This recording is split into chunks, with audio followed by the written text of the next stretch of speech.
Selamat malam jemaat sekalian.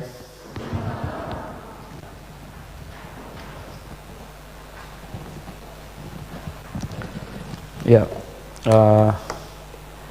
mari kita buka Alkitab kita di 1 Korintus pasal yang ke-16. 1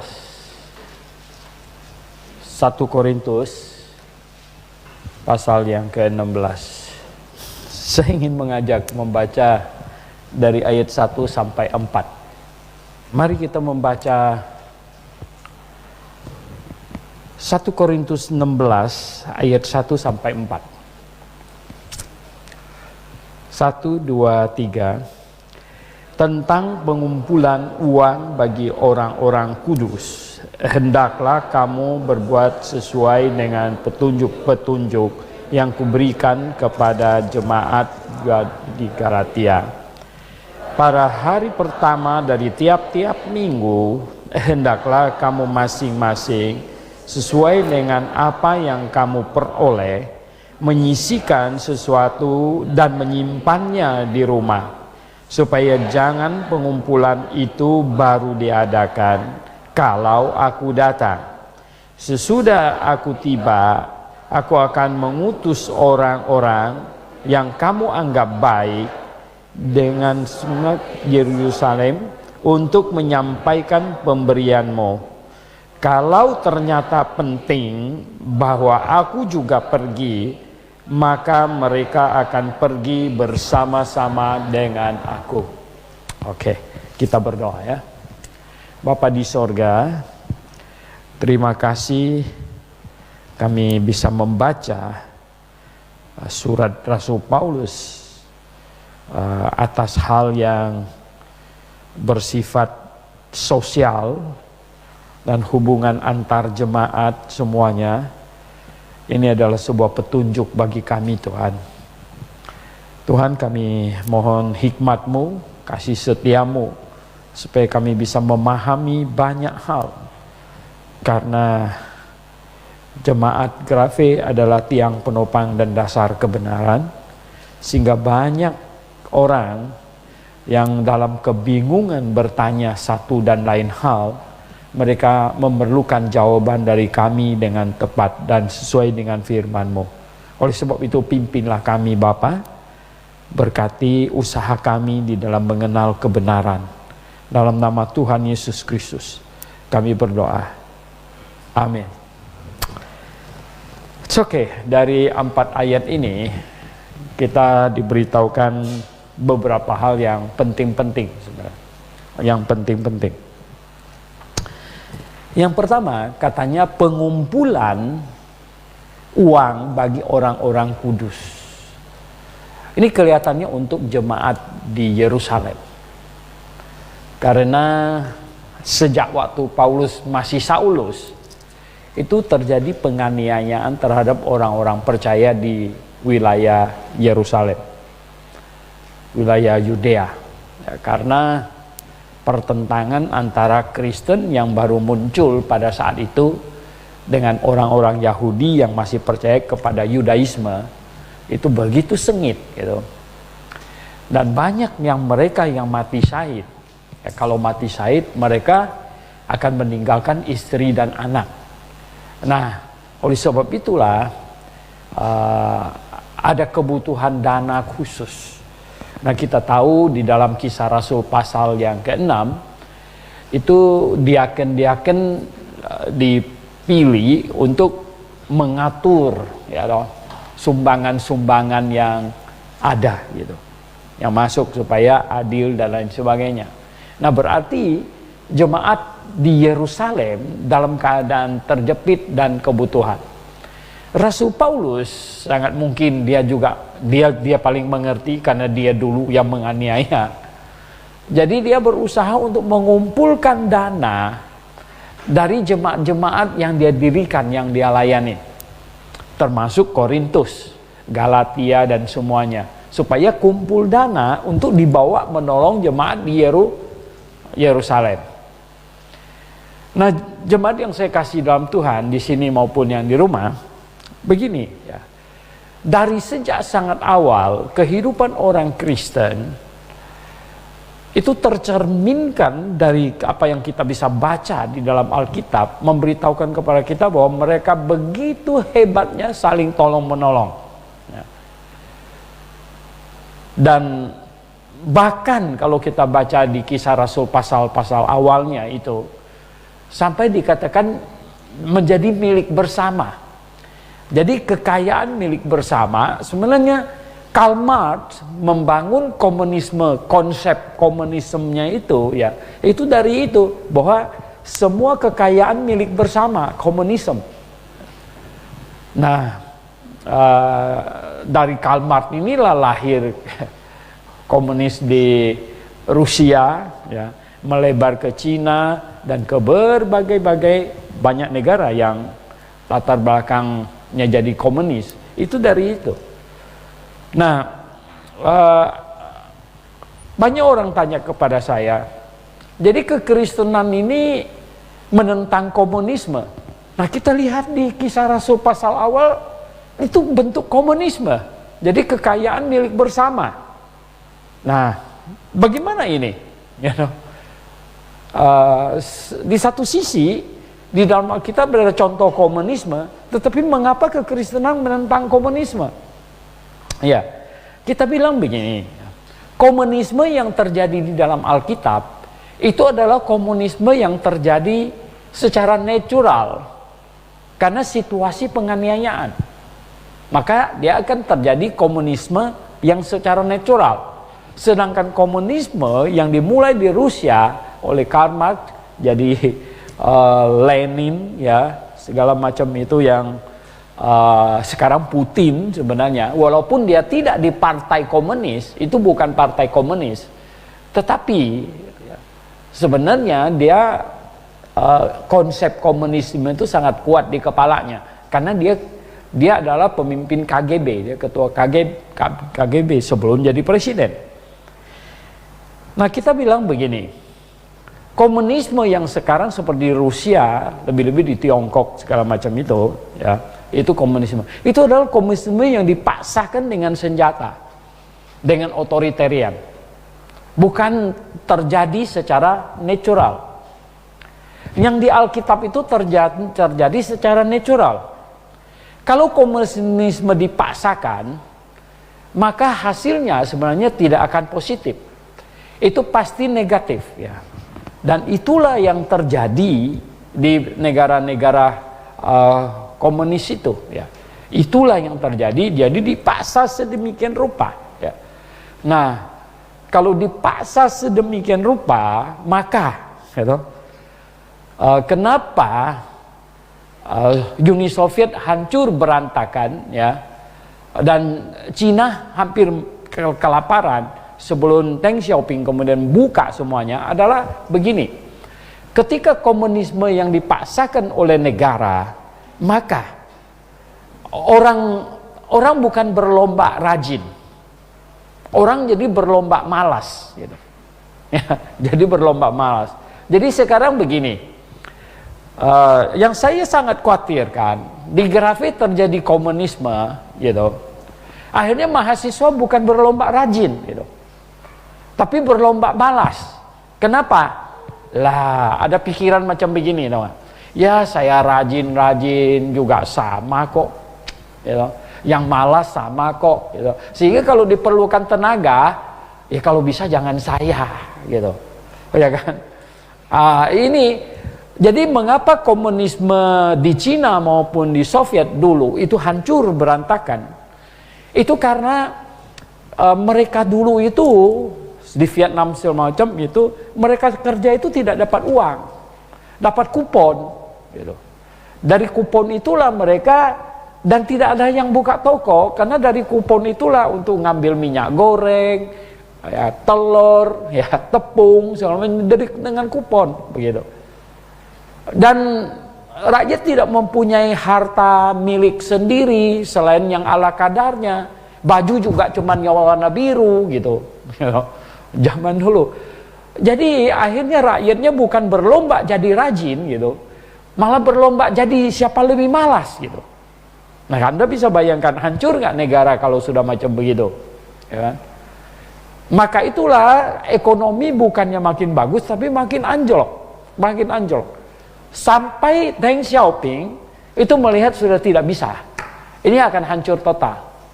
Maka buka mata untuk lihat keluar. Nah, sebenarnya saya bilang nature-nya orang Tionghoa itu tidak cocok komunis, karena orang Tionghoa itu suka bersaing gitu. Kalau tetangganya punya TV warna, dia punya hitam putih, dia mesti kerja siang malam supaya bisa punya TV warna gitu. Ya, orang Tionghoa punya sifat. Jadi mereka bilang komunisme Mao Zedong yang bikin orang Tionghoa kaya. Saya marah sama dia waktu saya ketemu di Bangka, ada orang dari Cina satu hotel sama dia. Saya bilang bodoh sekali. Saya bilang, orang Tionghoa itu saya bilang hanya memerlukan kebebasan. Kalau kebebasan pasti maju. Karena suka berlomba gitu. Nah, justru saya bilang Mao Zedong sudah mengurung orang Tionghoa sekitar 50 tahun. Orang Tionghoa dikurung. Nah, kalau kita lihat di sini, di Yerusalem terjadi sebenarnya komunisme yang secara natural. Nah, komunisme yang terjadi secara natural itu karena penganiayaan. Saya bilang kita akan kembali menjadi komunisme seperti yang di dalam Kisah Rasul pasal 2. Kalau ternyata himpitan antikristus itu begitu dahsyat dan kita harus misalnya terpojokkan sampai ke satu lokasi gitu ya, seperti orang Amis gitu. Nah, kalau orang Kristen yang tidak mau dipasangin chip, misalnya uangnya di bank akan hangus, ya cepat ditarik keluar. Dan kalau tidak pakai uang cash lagi, pakai apa? Ya, dan nanti di dalam suasana kalau seperti itu, maka akan kembali seperti yang di Kisah Rasul pasal 2, itu komunisme yang natural. Yang dimana milik bersama, makan bersama, semuanya bersama, begitu. Tetapi kalau di dalam situasi damai, ini tidak bisa. Kalau seluruh orang jemaat Grafe disuruh hidup komunisme di dalam situasi damai, wah, nanti orang yang malas bekerja, yang miskin semua bilang apa? Saya mau jadi anggota jemaat Grafe aja dah Pak Sointoh gitu. Yang kaya pasti angkat kaki. Nah, nggak bisa macam begitu. Ya. Tapi kalau yang natural itu beda. Ya, karena ada himpitan. Maka mau tidak mau kita senasib sepenanggungan gitu. Ya, itu akan terjadi begitu. Oke, jadi di Yerusalem itu ada kebutuhan yang sangat mendesak. Maka itu Rasul Paulus minta mengumpulkan ya sumbangan-sumbangan dari jemaat Korintus, Galatia dan semuanya, sampai dibilang apa? Nanti katanya kalian pilih orang yang bisa dipercaya, pasti maksudnya, untuk mengantar sumbangan itu ke Yerusalem. Kalau diperlukan aku ikut, aku akan ikut katanya untuk mengantar sumbangan itu. Ya zaman dulu kan uangnya pakai logam atau perak dan sebagainya, itu mesti pikulnya lumayan gitu kan, mesti beberapa orang, bukan pakai transfer bank sekarang gitu. Kita mesti membayangkannya itu perlu mungkin beberapa orang untuk nentengnya, untuk memikulnya kalau cukup banyak sumbangan yang terkumpul gitu. Oke, jadi kita lihat ada kebenaran itu mencelikkan mata kita. Di 4 ayat yang kita baca ada lagi di situ. Banyak kali orang Advent selalu mau bertanya kepada kita bahwa mengapa kalian kebaktian hari Minggu? Di mana? Ya, ada bilang kebaktian itu harus hari Minggu. Di sini kebetulan di ayat yang kedua dikatakan pada hari pertama dari tiap-tiap minggu. Ini berarti rutin ini. Hari pertama tiap-tiap minggu. Hari pertama tiap-tiap minggu itu hari apa? Hari Minggu. Karena hari terakhir itu hari Sabtu, Sabat. Ya. Itu hari yang terakhir. Hari pertama itu Minggu. Jadi ternyata Alkitab memberikan bukti bahwa orang Kristen awal sengaja membedakan dirinya dari orang Yahudi. Jadi orang Yahudi tetap memelihara hari Sabat, mereka acaranya hari Sabtu. Tetapi orang Kristen sengaja beda dan mengambil hari Minggu gitu. Hari pertama. Jadi mereka hari terakhir, ya, mereka hari ke-7, kita ini hari pertama sebenarnya. Begitu, jadi hari Minggu. Nah, bukan cuma di situ saja ya. Kalau kita lihat di Kisah Rasul pasal yang ke-20, Kisah Rasul pasal yang ke-20 ya. Di situ ada keterangan juga. Kisah Rasul pasal 20 di ayat 7 ada dikatakan begini. Pada hari pertama dalam minggu itu, ketika kami berkumpul untuk memecah-mecahkan roti. Paulus berbicara dengan saudara-saudara di situ. Jadi memecah-mecahkan roti itu maksudnya apa? Ada perjamuan Tuhan. Jadi pada hari pertama dalam minggu itu, berarti pada hari Minggu. Nah, setidaknya ada 2 ayat di dalam Alkitab yang memberitahukan kepada kita bahwa orang Kristen waktu itu sengaja membedakan dirinya, ya, membedakan dirinya dari orang Yahudi. Mereka berkumpul pada hari yang ke-7, hari Sabtu, sedangkan orang Kristen berkumpul di hari pertama, hari Minggu. Jadi bukan gereja Roma Katolik yang mengubah itu. Nah, ini yang Advent seringkali tuduhkan itu. Ya, bahwa kalian ikut Roma Katolik. No. Kita bilang Alkitab memberitahukan kita sejak zaman Rasul. Mereka sengaja membedakan diri dari orang Yahudi yang kumpulnya hari Sabtu, hari ke-7, di sini hari pertama. Ini bukti ayatnya. Gitu. Oke, jadi kita lihat ini lagi yang kita perlu perhatikan di sini adalah bahwa ternyata mereka ada menjalankan kolekte di dalam perkumpulan itu. Nah, di sini ada buktinya mereka jalankan. Jadi uang dikumpulkan, sumbangan dikumpulkan pada hari pertama tiap-tiap minggu katanya. Hari pertama. Dan simpan di rumah. Ya, bukan simpan di bank, ya, belum ada. Jadi simpan di rumah. Ya, ini pasti ada yang jadi bendahara. Jadi ternyata di dalam kehidupan orang Kristen, hidup bergereja tidak terlepas dari persembahan. Ya, persembahan untuk macam-macam kebutuhan. Persembahan apa? Ya, persepuluhan itu memang ya sesuatu yang Tuhan bilang itu tidak pernah diubah. Karena apa? Sebenarnya kan persepuluhan itu kan sebelum hukum Taurat itu sudah ada. Abraham sebelum hukum Taurat. Ya, Abraham seringkali ya dirujuk, wah, mereka selalu berargumentasi. Abraham kasih perpuluhan cuma 1 kali, Pak Soento. Nah, kita berkali-kali gimana ini? Ya, saya bilang Abraham mau kasih perpuluhan berkali-kali, cuman nggak ketemu siapa untuk bisa menerimanya, ya kan? Masa kasih kepada Raja Elimelek kan nggak benar gitu ya, toh? Ya, masa kasih ke Firaun kan nggak benar gitu ya nggak? Dan mereka selalu berkata juga, Yakub, lihat Yakub katanya. Yakub cuman bernasar saja mau kasih perpuluhan dan nggak ada pelaksanaannya, nggak kita baca katanya pelaksanaannya. Ya bener-bener masalahnya mau kasih sama siapa? Masa perpuluhan Yakub kasih ke Esau? Kan nggak bener ya toh. Ya, Esau mana berhak terima persepuluhannya, ya kan? Tetapi setidaknya Alkitab sudah memberitahukan kepada kita sinyal ya toh, bahwa sejak Abraham, Yakub itu persembahan 10% dari penghasilan itu sudah dikenal. Dan kemudian ketika Tuhan menjadikan bangsa Yahudi sebagai bangsa yang menerangi bangsa yang lain dan mendirikan ibadah simbolik yang sempurna dengan bait Allah dan dengan pekerjanya, yaitu orang Lewi dari suku Lewi, maka Tuhan tetapkan bahwa persepuluhan dari 11 suku itu untuk suku Lewi. Jadi 11 suku punya persepuluhan untuk suku Lewi. Nah, itulah sebenarnya itu orang Lewi itu terima banyak sekali. Banyak sekali ya. Tapi Tuhan tidak mau mereka iri, tidak boleh iri. Kenapa banyak sekali? Karena suku Lewi itu suku kecil. Gitu. Suku yang paling besar itu Yehuda. Jadi suku Yehuda itu besar, ya, dan suku yang lain ya besar-besar semuanya. Suku Lewi itu suku kecil. Bayangkan suku yang besar-besar itu semuanya kasih persepuluhan dan yang terima adalah suku Lewi. Itu besar sekali dia terimanya.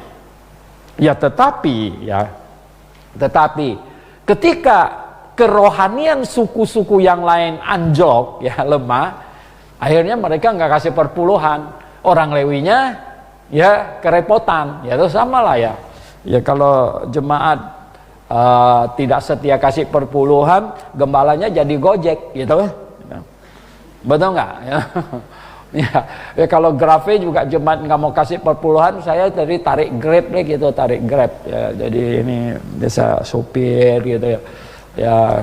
Kemarin saya naik Grab kemarin, saya naik Grab ke bengkel ya, karena saya pergi servis mobil saya di bengkel. Jam 9 pergi, saya tanya selesainya jam berapa? Jam 2. Lah, masa saya tunggu di situ 4-5 jam. Jadi saya naik Grab pulang. Saya tanya-tanya. Waktu sore naik satu Grab itu orang Kristen lagi, umurnya sudah 55, ibu-ibu bawa Grab. Waduh, saya bilang ibu, dia bilang apa? Ini satu hari dia bilang ada peminta-minta pakai bajunya perlente, ketok-ketok mobil saya mau minta duit, gue marahin dia bilang, minta duit, kerja kau, dia bilang.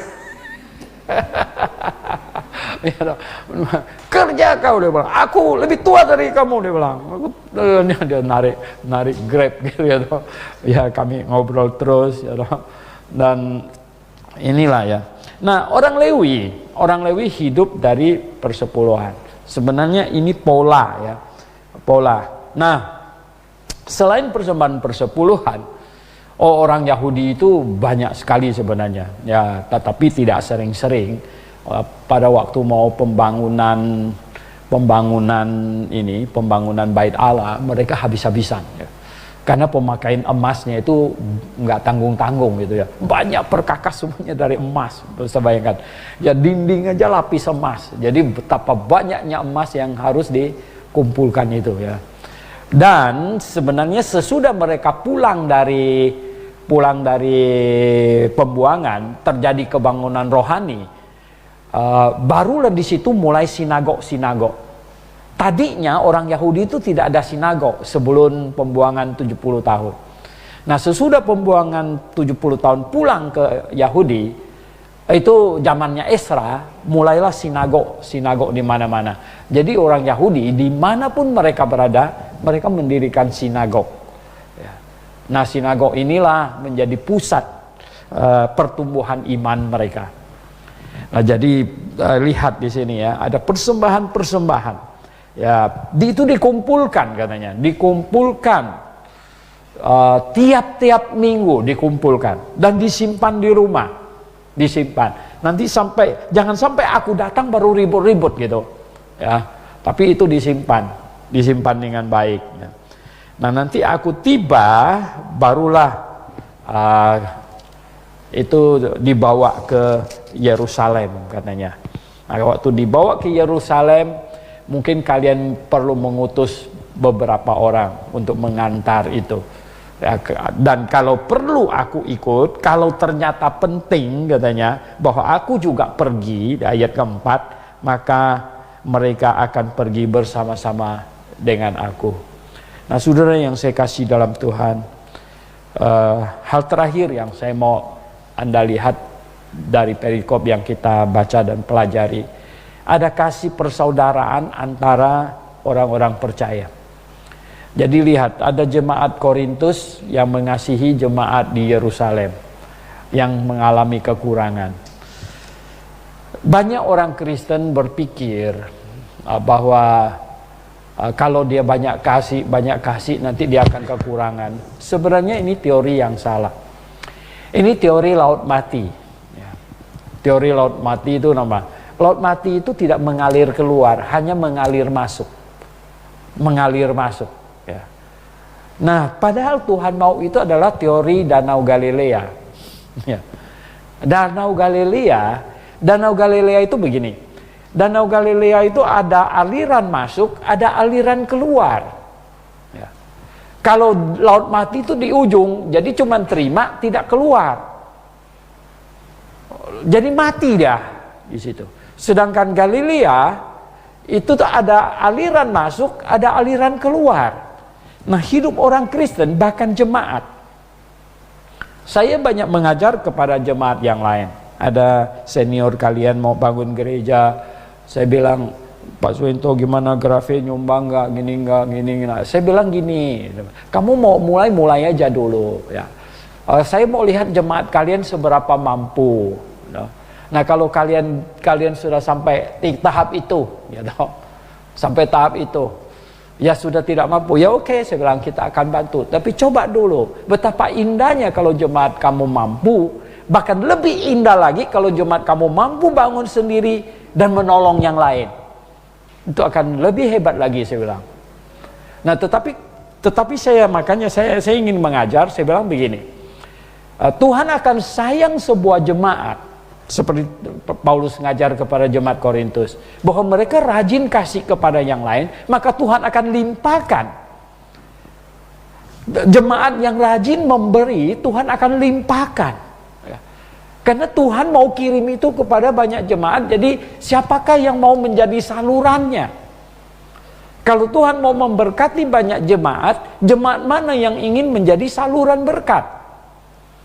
Dan dalam 1 minggu ini sudah transfer banyak ya, ke sana kemari.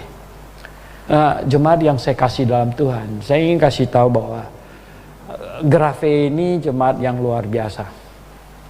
Selama lebih dari 20 tahun saya kasih tahu ya, uang yang kita habiskan transfer ke sana kemari itu nggak bisa dihitung lagi ya, nggak sanggup hitungnya. Nah, bagaimana jemaat sekecil ini, Anda bisa bayangkan, lihat, hampir separuh itu adalah mahasiswa dan anak panti asuhan. Jemaat sekecil ini ya. Kuncinya di mana? Tidak jadi laut mati, tapi jadi Galilea ya. Ada masuk, ada keluar. Ada masuk, ada keluar. Jadi kita menjadi saluran.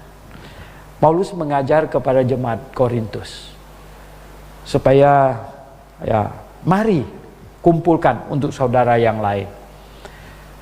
Ya, zaman itu, zaman Rasul Paulus, mereka membantu semua yang Kristen. Zaman sekarang kita bantu, kita lihat-lihat doktrin, benar nggak? Terus terang saya dapat banyak WhatsApp lengkap sama fotonya, pembangunan di berbagai, ada di Pekanbaru minta tolonglah Bapak Dr. Suwento Liao, sekarang ya sudah selesai dinding, belum ada atap. Saya bilang gereja apa kamu, ya toh, dikasih tahu namanya. Terus dia kirimin bukan cuman foto gedungnya yang setengah jadi, foto kebaktian mereka yang kayak orang gila gitu. Waduh, saya bilang ya kan, tapi gimana saya mau kirim? Saya bilang ya enggak, kalau saya bantuin ke sana kan saya nambah gilanya nanti gitu loh. Ini kan jadi pusing juga ini. Makanya ini oke, pada waktu zaman Rasul Paulus belum ada variasi banyak, variasi pengajaran, artinya tidak banyak denominasi, betul nggak? Ya. Oh, sekarang kekristenan lebih dari 30.000 denominasi ya. Nah, masa sekarang itu orang Mormon mau bangun gereja, kita juga bantu. Nanti dia suruh kawin terus sebanyak-banyaknya. Kita bilang puyeng lah, gitu. Mana mau saya gitu ya nggak? Nah, ini beda lagi gitu ya nggak? Ya itu jadi kita mengasihi ya, kita mengasihi. Tetapi ya kita mengasihi di dalam kebenaran. Oke? Anda paham nggak ini ya? Kita mengasihi di dalam kebenaran. Kita kalau lihat sesuatu tidak benar, kita tidak mau menambah ketidakbenaran gitu. Ya nggak? Itu sudah tidak benar gitu ya nggak? Kita kirimin duit lagi ke situ, tambah jadi nggak benar gitu. Ketidakbenaran akan semakin berlimpah, semakin hebat sekali. Ya. Dulu ada teman lama saya di Kalimantan. Dia minta saya sumbang, sebenarnya saya ada uang. Saya bilang saya mau sumbang. Saya bilang begini, saya bilang, sebelum saya kirim uang saya sumbang, saya bilang, boleh nggak saya pergi ke tempat kamu ngajar 1 minggu blok kelas maksud saya gitu. Saya pasti akan kasih duit sama dia gitu, akan bantu pembangunannya. Asal saya boleh, saya gimana harus bilang ya, saya mau bantu secara materi dan rohani, saya bilang begitu. Saya mau pergi, saya bilang saya mau blok kelas 1 minggu gitu kan di situ. Saya akan bantu. Dia nggak mau terima saya blok kelas di sana seminggu, cuma mau terima duitnya. Boleh nggak gitu? Nggak bisa, saya bilang. Ini nggak bisa, nggak jalan ini kalau begitu. Ini kalau kirim dibantuin duit dia mau, tapi saya mau datang blok kelas dia nggak ini ya toh. Ada juga ya toh di daerah Brastagi di sana. Ini yang boleh katakan bapak rohani saya. Dia bangun sekolah Alkitab. Oh dia ini ya. Saya ada beberapa kali kirim uang untuk dia pribadi. Tapi untuk membangun sekolah teologinya saya bilang, bagaimana kalau saya pergi mengajar? Saya bilang, enggak usah pakai bayar. 1 minggu saya ngajar. Dia nggak berani saya pergi ngajar ke tempat dia. Dia tidak berani. Ya. Tapi dia mau saya sumbang pembangunan ini sekolah teologinya. Oh nggak bisa. Ya. Nah saudara yang saya kasih dalam Tuhan, kiranya firman Tuhan yang pendek ini, yang kita bahas ini, menambah hikmat di dalam kita berjemaat dan sebagai orang Kristen. Amin. Oke, baik. Mari kita berdoa. Bapa di sorga, terima kasih untuk catatan firman-Mu yang memberi pengajaran kepada kami betapa baiknya. Tuhan, biarlah kami menjadi orang Kristen yang penuh pengertian, mengerti kebenaran. Kiranya Engkau dipermuliakan di dalam hidup kami, semua tindak tanduk dan semua yang kami lakukan. Kami berdoa dengan segenap hati kami. Dalam nama Tuhan Yesus Kristus kami berdoa. Amin.